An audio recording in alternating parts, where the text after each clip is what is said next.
We will now switch to energy, and Francisco Monaldi. Thank you. Very glad to be here with you.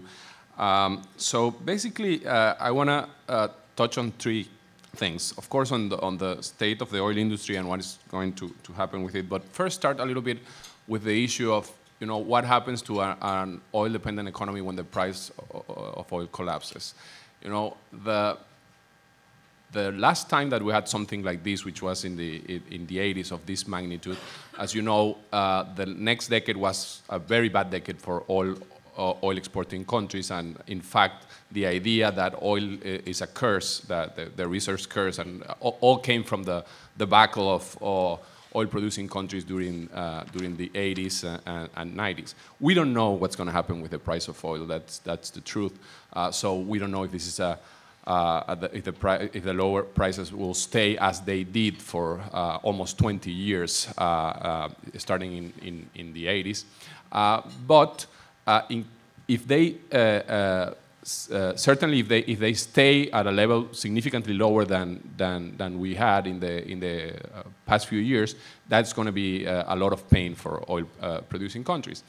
And of those countries, the interesting thing is that most of the oil producing countries this time behave much more prudently. Almost all, including Russia, even Iran. But Venezuela not only did not behave prudently, but in many ways it's much worse than it was during the previous oil cycle. So if we for a second imagine a 20-year low price scenario, it's really scary, right? Because we had the worst performance and I'm going to plug the book that Francisco edited with Ricardo Hausmann that came out like 2 years ago or a year and a half ago, Venezuela, Anatomy of a Collapse, that basically studies that not only the collapse that happened with the fall in the price of oil, but the continued collapse until 2003, just the year where prices started going up again. So Venezuela has been basically unable to grow without, and by the way, this last cycle, we had the highest windfall in the history of the country, 3 times as much as the rest of Latin American countries that were receiving a very big windfall, but as Francisco said, we grow very little. I mean, in fact, we had one of the lowest rates the lowest rates of growth in Latin America during the last 15 years. Despite receiving a 300% of GDP windfall of oil revenue. So it's really scary to think what could happen if So I totally agree with what he said in terms of the macro imbalances and how solving them would potentially be a big improvement. But on the other hand, we are in a big mess. I think we are in a difficult situation. We had deficits of 15 to 20% of GDP at peak oil prices. I mean, and so imagine if countries like Colombia or Mexico had to adjust what it could mean for Venezuela. So that's sort of the first point. The other point that and if you can see it in the presentation, the slides that you can take from the table over there, is that the correlation between consumption and the popularity of the Chavismo was extremely tight. And so basically, I mean, most of the popularity of the president had to do with the consumption boom that we had. And Chavez died at the peak, not the peak because he had a previous higher peak, but at one of the peak levels of consumption and of popularity. So the recall of Chavez, I mean, Chavez still has a more than 50% approval rating today, whereas Maduro has 18 or 19 or whatever. So that's, I think, one of the problems for Venezuela, the fact that in the heads of most Venezuelans, the problem is not the model, it's not Chavismo. The problem is now that Maduro has not been able to manage this mess. And so in that way, Francisco is playing into that exact same reasoning. But I think that's very bad, problem, because we will not be learning any lesson from what has happened. Let me go directly to the oil industry. In the oil industry, the challenges are tremendous. And all of these challenges that I will mention now were before the price collapse. So then let me add the price collapse. But first, Venezuela's production is declining, but particularly the most productive fields of northern Monagas, the light oil fields, are declining very fast. 200,000 barrels decline in the last 2.5 years of the more productive cash cows of the country. What is going up is extra heavy. It's the Orinoco belt, and that has partly compensated the decline of both northern Monagas and Maracaibo Lake. But these are totally different in terms of the profitability, because the cost of production of the faja is relatively low, but you have high cost of transportation. Then you have to blend it with a lighter oil, like we are importing from Algeria or from whatever, because of that's the problem also of the collapse of the light oil in northern Monagas, because you don't have that one to mix it up with. And so if we want to increase production, the cost of production will be much higher of that mix, and the sort of fiscal take will be much smaller. To put it in order of magnitude, it's like having a barrel that the cost was $5 and you were selling it for whatever something like the Brent price was, and now imagine something that cost about $20 and you sell it not for the Brent but for like $10 or 20% less than the Brent. So it is a much smaller margin. On top of that, you see that the fields, the areas that are going up, the production that is going up is the joint ventures. So it's the ones that are being partly operated by partners, and the production owned and operated by PDVSA is going down. So you have their partners that have 40% of the equity, and so again, that's a different type of mix. So that's a big problem. The government started becoming tremendously more pragmatic in the oil industry because these trends. 2 years ago, in fact, before Chavez death, they were negotiating with Chevron, and most of these things were really delayed, but eventually Ramirez was able to get some of them on track. And now this pragmatism is turning into desperation. They have negotiated a reduction of the windfall tax, basically the promise of no windfall tax for new projects, total execution control for the partners in the projects, the control over the cash flow. The agreement that they signed with Chevron then has been followed by others, in which basically the foreign partner creates a mechanism by which they are guaranteed a return on the loans that they give to the joint venture, and also of their dividends. All of these things have allowed a little bit of additional investment in the joint ventures, and they are trying to pursue this much more aggressively. We know that today they are negotiating with CNPC and Statoil and Total, and a big expansion of the existing project called Petrocedeño, the former Sincor, that will be a big addition to production for mostly for blending.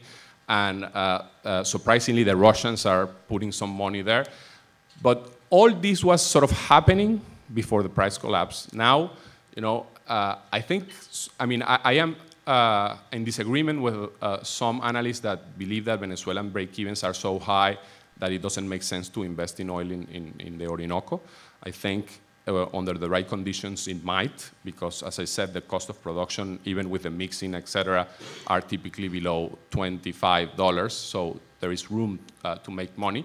However, if you have limited capital and you have to invest in different countries, and Venezuela has been a country with all the problems that I mentioned, including, by the way, all these macro problems. One of the big problems is that the cost of production in Venezuela, when people estimate it so high, is because they are estimating it with a 6.3 or 10 or whatever exchange rate, and of course at that level Venezuela is the costliest country to operate in the world. But with an alignment of the exchange rate, solving that issue, that becomes much more competitive. But still, imagine the cash crunch that PDVSA is having today with the price of oil at what it is. I mean, the average of last year was about 88 because it only dropped in the second half. But the price today is half of that, almost, right? So half of the average that we had last year that already incorporated, and the average of the year before was close to $100. So this is a big cash crunch for PDVSA. The President Maduro, by the way, announced that that they were changing the deals to incorporate. He said that in this crazy Memoria y Cuenta State of the Union that we had recently, and many people missed it. But he said we are changing the contractual arrangements to increase the participation of the foreign partners. So we don't know if that means that they will get from 60% from 40%, sorry, to 49%, or what exactly does it mean? But clearly, they are moving into negotiating deals in that direction. I think that at this point it will take a while for these mechanisms to compensate the decline in production. So I think most likely production will keep declining slowly. But you have to keep in mind that that doesn't mean that production is not going up in the Orinoco. It means that it's not compensating the decline in conventional areas, because the production in the Orinoco, I think, will keep going up, but not at the pace that they. So we wasted a spectacular opportunity. Imagine Venezuela had in 2000, when they nationalized the projects, had the opportunity to scale up production in the Faja very easily. In the past decade, we could have been increasing production by 1 million barrels in the Faja, and that was the decade of the best prices in history. So it would have been very easy to get the foreign investment to happen, and we lost it. And now, it's a very difficult situation. So that about the oil industry. As I said, to round it up, I'm not as pessimistic as others that believe that at these prices, Venezuelan oil industry is doomed. But the difficulties are tremendous, because if you have a partner that has 50% or more equity that does not have any cash flow, that is a mess in terms of the capacity to operate. A country with the problems of security, of macro imbalances, etc., it's really hard to believe that you will get the investments when everybody else, the Mexicans, are doing everything to get to attract you to invest in a country with much better rules, etc. So it will be tough, but it's not impossible. The last comments that I wanted to make are about the connection of all this with what matters more in Venezuela, which is the politics of the country.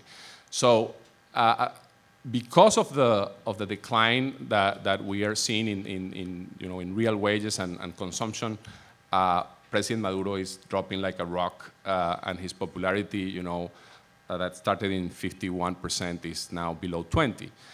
If this was a normal country, you would imagine that this will continue going down, because the leading indicator, which is the perception of how the economy is doing, is much worse than even Maduro's popularity. So that typically, means that he will drop even further. But as we know, in Venezuela, it's not a normal country in the sense that the government can do crazy things that from time to time can get some additional popularity. So we don't know exactly what would happen. But let's look at the numbers today. I mean, that shows a potential loss in the elections if there were fair elections in Venezuela, that will be huge, at least a 20 to 30% margin in favor of the opposition to the government. So that will be I mean, and by the way, there are no. I have worked with my colleague Richard Obuchi on the issues of gerrymandering, on how you can manipulate, the districts, etc. There is no way, if the votes are counted, that you can hold a majority on the legislature with those kinds of tricks when you lose for more than 10% percentage points. So at this point, the only thing they could be is play defensive, and they could try to avoid to lose to keep more than a third of the seats, so that the opposition does not have more than 2/3. So one has to wonder if the more radical factions in the government, under that scenario, will allow elections to happen, or will try to generate a situation violence or whatever that will allow them to postpone the elections. Another, I think the more moderate faction in the government might believe, well, we let them win, we approve an enabling law before we leave letting Maduro legislate for 2 years. We divide them because they are all, the opposition is very divided, so we play them against each other. We'll still control the Supreme Court, etc. That might be a sort of an alternative strategy. But clearly, in any normal environment, these levels of popularity of President Maduro will lead to a spectacular defeat that will lead to political and probably regime change.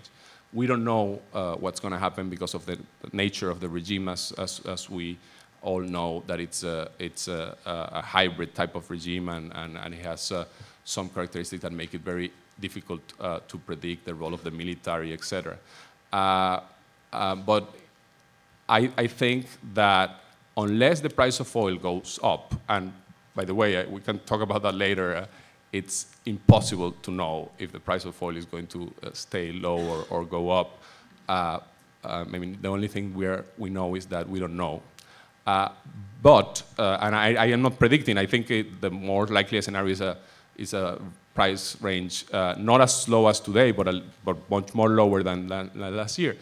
But if the price of oil doesn't go up, it's very hard to see the government sustaining power to sort of democratic means. I mean, having a majority in the medium term. So it would be a very messy transition, what we will probably be seeing in the next few years. Thank you. Thank you very much. Before I turn it over to Richard, I just want to ask you just some information. You talk about declining production. We all know that the Chinese are taking a big share of what is produced as repayment for its multi-billion-dollar loan. You have the subsidies of PetroCaribe. Could you just quickly address these issues? What's happening with them? Yeah, I forgot to mention that. Yes, so exactly. So production is going down. Exports are going even further down because the domestic market has gone up. The domestic market is the worst problem, right? Because compared to PetroCaribe, it's, I mean, 800,000 barrels that you are giving away for free. You have to pay the gas stations to take the gasoline, right? So it's really crazy. But in PetroCaribe, they are moving to reduce it, even the Cuban barrels, but more the others, and so that will give them a little bit of money, and they are recovering the previous debt. In the case of the Chinese loans, they also got something a little bit better, which is that they don't have. I mean, it used to be that they had to send a higher level of production, and it was and the excess over say $50 went to an account in the Chinese Bank of Development, and then it went back to Venezuela. So now they are receiving to put it simply, they are receiving the cash flow a little bit faster, and it goes back to PDVSA instead of to the.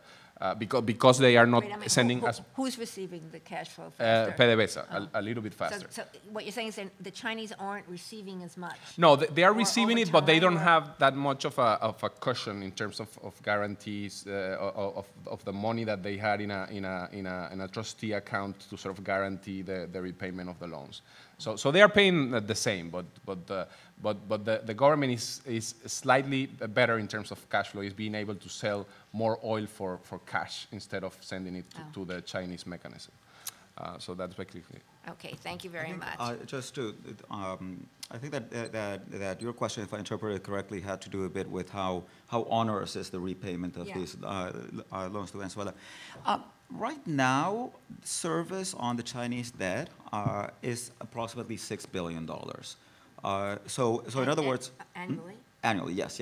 And the Chinese have been giving Venezuela about $4 billion, between 5 and 4. They have 3 tranches. They renew. It's 5, 4, and 4. So what that means is that the Chinese are essentially refinancing almost all of that debt, and the net cost to Venezuela is about $2 billion, between $1 and $2 billion that they have to pay on net to the Chinese. So it's not that big of a burden as long as the Chinese continue to give Venezuela the $4 or $5 billion a year. Thank you. Not $5 billion servicing. Gross service is gross service is 6 billion, 5 amortization and 1 interest. Yeah. Annual, Yearly, yeah. Okay.